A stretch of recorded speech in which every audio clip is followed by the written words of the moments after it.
Right everyone, welcome to the start of my F123 driver career mode on the road to Ferrari, starting though at Haas. We're going to stick to F1, we're going to do a custom season of the first season, which means that we don't get to go to some tracks that I don't like. Also to stop, we haven't gone to Imola in real life for tragic reasons, so we shan't be going there. Hungary and the Netherlands. The Netherlands, Zandvoort's actually got a little glitch with its DRS, so just watch out for that. DRS is through the ranking. Singapore hasn't been updated as well, and it's just about eeny, meeny, and miny, mo to get rid of some of the others as well. Here is the career settings we're going to run with. It's pretty much the same as last year's. Reduced for claim rate, reduced for the player and the AI. For acclaim and team acclaim is increased. That's to try and sort of spur some more driver moves as well. But there we go. There is Haas. Slightly confused that McLaren are down there. I think there's going to be a performance patch at some point that's going to bring them up slightly. As well. Our teammate for this first season will be Kevin Magnussen as well, and of course we've got Gunther Steiner for the very first time in any career mode of mine. I'm sure we have a fantastic season. My door's always open, just as long as we don't smash it. But here we are on the R&D. Ferrari actually have the fastest engine on R&D, so I don't think we're going to be looking at that just yet. Maybe a bit for VRS. I mean, we're bottom on durability, but I don't really care about that for the time being. Sashi is definitely something we need to improve. We are worse than Williams, which is saying something. So we're definitely going to put this weight reduction upgrade. I'm going to spend the rest of the resource points on a front downforce upgrade. So yes, enough about R&D though. It's time for the car reveal.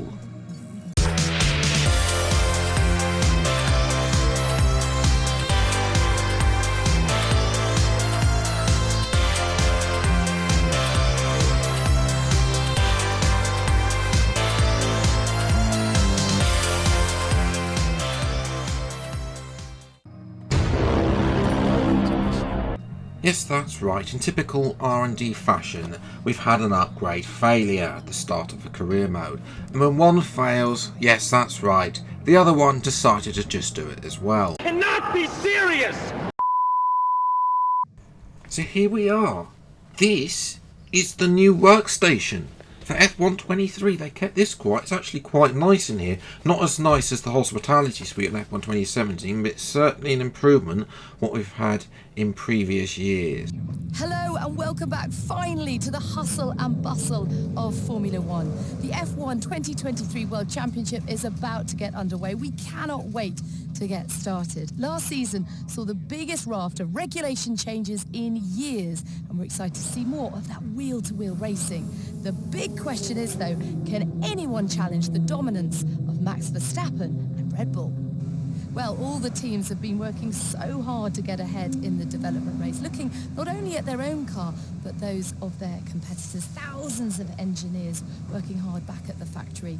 We come to the racetrack and we focus on the 20 drivers at the pinnacle of motorsport. But it's important to remember this is very much a team game. And watching that technical battle unfold throughout the year will be fascinating as everyone looks to get to grips with these new regulations. Meanwhile, the F1 World Tour features all the classic highlights. Monaco, Silverstone, Singapore. Great to see all those iconic tracks back, but also a few surprises. Qatar is back after a year away, and the inaugural Las Vegas Grand Prix. The glitz and glamour of Vegas, flat out down the world-famous strip. I know all the drivers have been so excited about this one ever since it was announced. Okay, that is enough from me. Let's get cracking with the action. Well, it looks like they've got Natalie Pinkham to replace Will Buxton's dribble there as well, and that's the only time I think we're going to be seeing Natalie Pinkham in this career mode, because it doesn't look like we're getting any interviews in career mode as well. Now, something that was a problem on previous F1 games was when you've got low fuel, you're trundling back to the pits, the AI decides to trundle back at the same pace as you. Yes, this glitch, they said they fixed in F122 still here, and I think Science has got a penalty for illegal blocking there. I mean, it's worse. It used to be just one car there, now it's three of them as well. But Anyway, to my fastest lap of the session, and it's still doing one qualifying session as opposed to the full qualifying for this career mode, but obviously the difference will be with the races, longer 50% races there. Yes, I've got an issue with slow corners on this game. It's horrible. It's worse than F122. Like, the rear end will step out everywhere. If you go offline, you'll notice that the marbles stuff comes on your tyres. It's a bit weird why that would be happening, especially in qualifying. I guess obviously we want to simulate marbles because they do happen offline, but that's later in the race, not in qualifying really. As well, made a mistake on my previous lap. That corner, had a bit of that rear end twitch. We didn't manage to control that through that corner. It's still horrendous as well. High speed though, it's F1 2011 if you're on a wheel type thing. So for me, early thoughts on the handling, it's good. The traction's there. Here you've got good traction. You've got good high speed. It's just low speed is awful as well. Prepared for the rear end to be stepping out literally everywhere. Anyway, I haven't talked about the lap. I apologise. It's just flown by. We're made up a second on our previous best time, and the AI were a little bit too low. I did have to second guess them. So yeah, we've somehow managed to qualify P5. Science got a 10 pace bridge penalty for illegal blocking. Yeah, I'm gonna definitely up the AI. Stroll and Sonoda weren't there, so Science must have had another episode or something. I don't know. But yes, I'm going to up the AI quite a bit to something that will more suit the pace of the Haas and will be a bit very much more a challenge for the race. Starting from P4, let's see, can we salvage some points? No more testing, no more practice. This is the real deal. And it's make or break here at round one of this year's Formula One World Championship. We'll be racing around 3.36 miles of the magnificent Bahrain International Circuit today. Keep an eye out for drivers locking the front left down into the tricky braking zone of turn 10. Let's run you through the driver grid order for today's exciting race. Sergio Perez will lead us away from pole position, and it's Charles Leclerc in P2. Looking down the rest of the grid, we have Verstappen, Phoenix, Russell, Hamilton, Fernando Alonso, Norris, Gasly, Bottas, Magnussen, Ocon, Sainz, Albon, Stroll, Joe, Oscar Piastri, Sargent, De Vries, and Yuki Tsunoda. It's almost time for the lights to go out, so let's head down to the track where preparations are underway. I'm joined by Anthony Davidson at the start of a new season, and it is a clean slate. Absolutely anything is possible right now. We're into those tense few minutes before the first race then. Everyone's a little bit nervous about reliability. They haven't been running in the hot, turbulent wake of other cars in practice. And they've not been pushing at 100% for long durations. Let's hope no one has to deal with any nasty surprises. So, we're here down the grid for the very first race. Nothing from Mark there. Now, race strategy, if you've watched my career modes before, I like to do an alternate strategy, and I think we're going to do that today. We're going to start on the hards and finish on mediums. It's not that much slower, to be fair, so that might be the way to go. Have better tyres compared to the AI at the end of the race. As well, fuel isn't too much an issue, so yes, so 5 red lights then for the Bahrain Grand Prix with Verstappen on soft tyres from third on the grid, and away we go. And it's a brilliant start, better than Verstappen and better than Leclerc. That's the best start I've had on an F1 game for about 3 years. As well, as Leclerc boxed me in there, we're actually pushing Leclerc through the first corner. He's that slow, and Verstappen is able to get the better of him out of turn 1. We're able to get back in front of Leclerc as well with better traction. Can we have a look at Verstappen? Have a look on the outside, but understeer, horrendous understeer as well, and we're unable to get that position. Leclerc going side by side, a little bit of contact there, not meaning to have contact there, and retain P3 for now. As I say, it's a bit of replay. We're trying to go side by side with it. We're get our foot in there, which obviously gives us the inside and then the outside. Leclerc has a bit of a back end wobble there, and that leaves him susceptible to what the Mercedes behind of George Russell flying high ahead of Aston Martin's Alonso in this moment, but Leclerc is able to hold on for now. But obviously, being a Ferrari junior driver, we've impressed we need to impress upstairs as soon as possible. But obviously that doesn't mean getting in our way and showing where we can be. There's that correction at every slow corner as well. His teammate though, Carlos Sainz, is just busy overtaking my teammate Kevin Magnussen. K-Mag is not having a great time of it in the race. Has lost out to Sainz. He's still ahead of Hamilton though, so there is promise for this car, but Sainz is now on a roll and he's now overtaken Gasly as well, and he'll be on the back of us as we're defending vigorously there from Fernando Alonso as well. Norris is up there as well. I think that's probably the target. Alonso's got too much pace. He's on the soft tyres as well. This is probably pre-performance patch as well. The Aston Martin becomes a little bit more has a bit more performance later on in the season as well. Again, not able to come back to Alonso through to run to turn 4, and now we've got Russell up our inside, trying to keep it through on the outside, which obviously gives us the racing line, and Russell has to yield the position for now. Now though, we're up to lap number 5, and DRS, by the way, I think it's a little bit too overpowered on this game. Just by seeing off this race, it's a little bit too overpowered, personally speaking, and Russell is just going to fly by there. So just look at that rear end there. That is horrific. There. And that is pretty much every lap through that corner that my rear end is stepping out there, as well as our teammate is really struggling. You can see there's a big train falling. He's got Esteban Ocon as well. We're going to need Magnussen if we're going to have a good constructors season really, as well. But Magnussen is going side by side.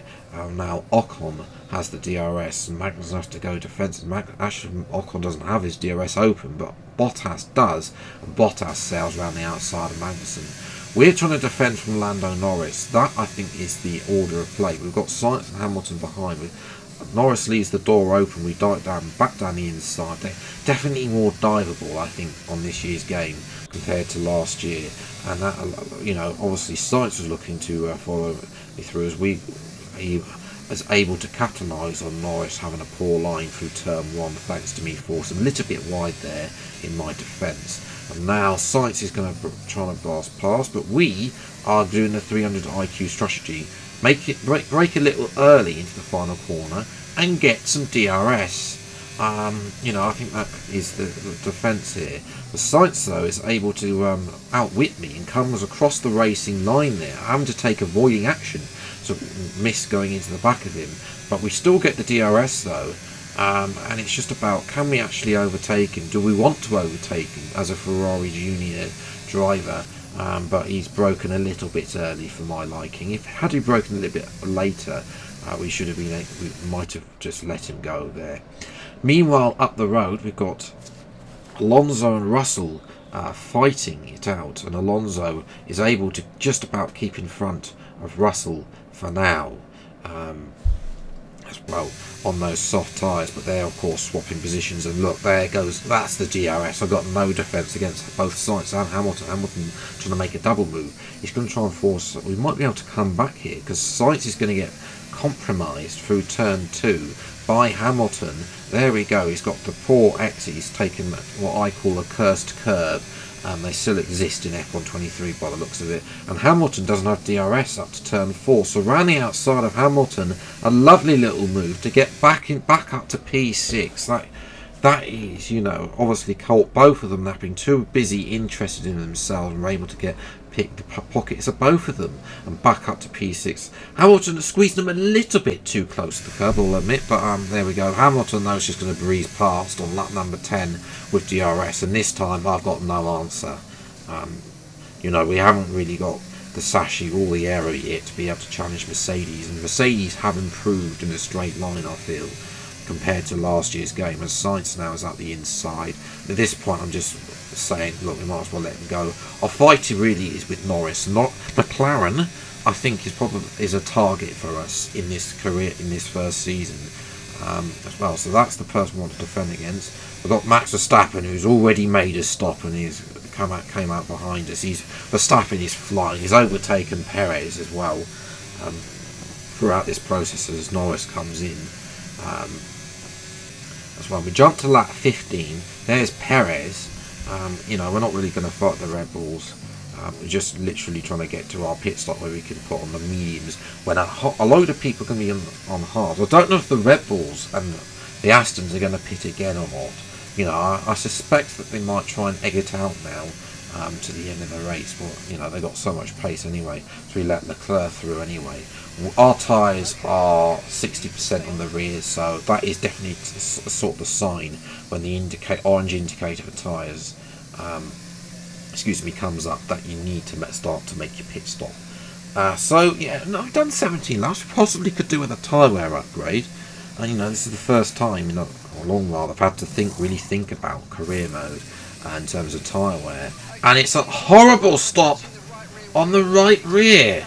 Since that thing was introduced on last year's game, I've not actually had issue with the pit stop, but now a horrible 4-second stop. It's brought us up behind Stroll.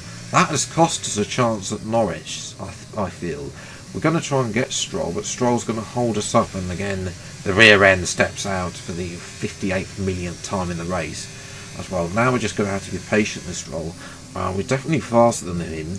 We're going to try and get in with DRS. We've got fresher tyres than Stroll as well, because Stroll pitted around the Verstappen time, lap 12, and is trying to go to the end of the race with better tyre wear. We've got DRS. We're only just passing him with DRS to show the better straight line speed of the Aston Martin in the straight line, even though the Ferrari power is faster as well. Speaking of Ferrari power, in typical Ferrari fashion, one of the cars has to retire, and that responsibility for this race falls to Carlos Sainz. He's out of the race, and that's another position for us. So we're up to P9.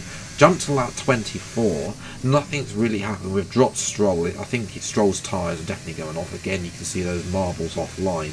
Now we're having a big battle with Gasly. Tries to give us space round the outside. It's the opposite of what we did to Leclerc earlier. We're able to get a position, get Gasly what could be P8, as well. As that was a beautiful move there. Gasly gave us a space. We're able to use the better tyres to get past a little bit of track extending there, but we're able to keep the position for now. As up the road, Alonso and Hamilton, two former teammates, are having an absolute ding-dong and a half. They're overtaking each other pretty much in every DRS zone as well. They're fighting side by side. We're going to jump to the last lap of the Grand Prix. Hamilton and Alonso. Hamilton's the inside, and again this will put Alonso onto the cursed curb, so that allows Hamilton to get through. But Alonso has DRS, and up to turn 4 he has the inside line, so it's a great comeback from Alonso, because when he had the worst traction out of turn 3, and now Alonso is in front of Hamilton again for P5. Our tyres started to go off. Couldn't catch Norris in the end. That is something we need to look at potentially as a tyre wear upgrade as well.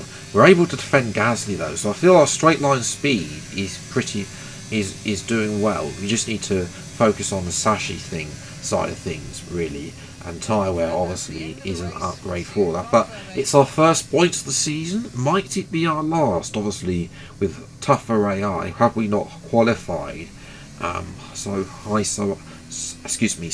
up? I don't know if we would have been able to keep that. Obviously the fastest lap time is laundered being on better tyres at the end there as well. Magnussen really struggled there. I feel that Magnussen's got lacked a bit of something today, and that obviously cost him as well. So yeah, we're 8th in the standings in terms of drivers, 6th in the constructors. We'll try and chase McLaren. By perks to become a better driver both on and off the track. Any fee you negotiate negotiate over your base salary in the contract negotiation is cash you can spend on these perks. That did not look like Emma there. It was Emma's voice, but obviously she got her face removed in F122 halfway through. Yeah, we're going to go for a bit of driver acclaim just for this early bit. I know we're obviously going to focus on R&D, but we've already got 1,600 resource points to spend as well. So, yes, that is it for episode 1. The Saudi Arabian Grand Prix. That episode, I think, will be out later in the week, possibly Thursday or Friday as well. Obviously, there'll be big focuses on improving R&D. They haven't got any aero as well. Obviously, we've got those 2 upgrades that failed coming in as well. So yes, if you have enjoyed this video, leave a like, subscribe, and new to the channel. See plenty more F123 driver career mode videos as and when they come out. Until the next video then, I'll see you next time. Take care, enjoy the rest of your day, and goodbye.